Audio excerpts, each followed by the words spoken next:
আসসালামু আলাইকুম বন্ধুরা, কেমন আছো তোমরা? আই হোপ আল্লাহর রহমতে তোমরা সবাই ভালো আছো। আমিও তোমাদের দোয়াতে অনেক ভালো আছি। সো আগের ভিডিওতে তোমরা সবাই অনেক বেশি কমেন্ট করছিলে যে আমি কিভাবে বেডটা মেক করি সেটা ভালোভাবে যেন আমি উপস্থাপনা করি।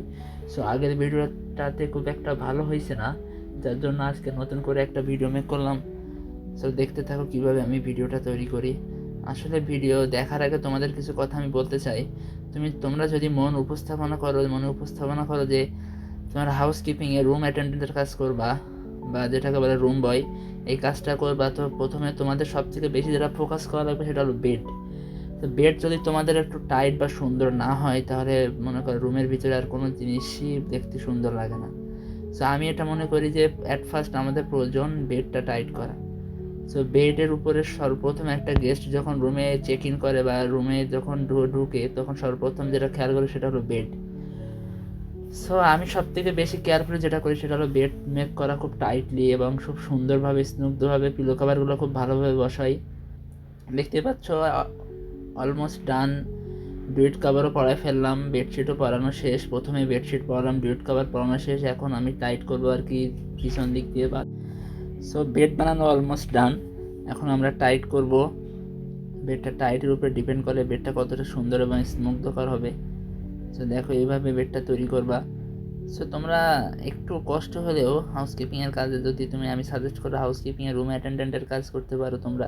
হাউসকিপিংয়ের ভিতরে বিভিন্ন ডিপার্টমেন্ট আছে, যেমন ধরো মেনটেন্যান্স আছে, লাইক বেল বয় যারা আর কি গেস্ট চেক ইন করা, এই জিআরও আছে, এগুলো সবই আর কি হাউসকিপিংয়ের আন্ডারে।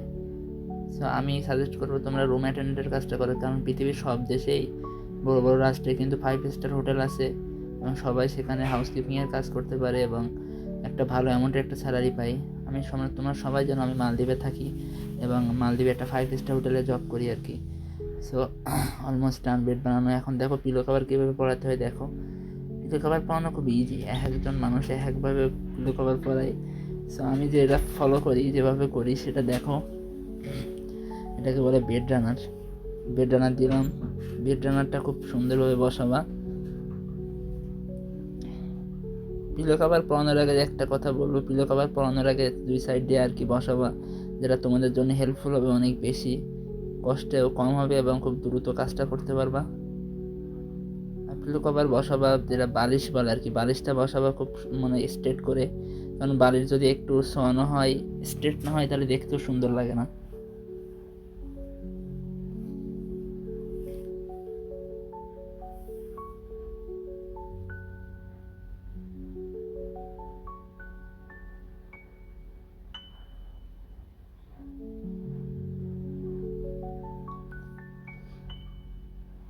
বালিশ পরানো শেষ।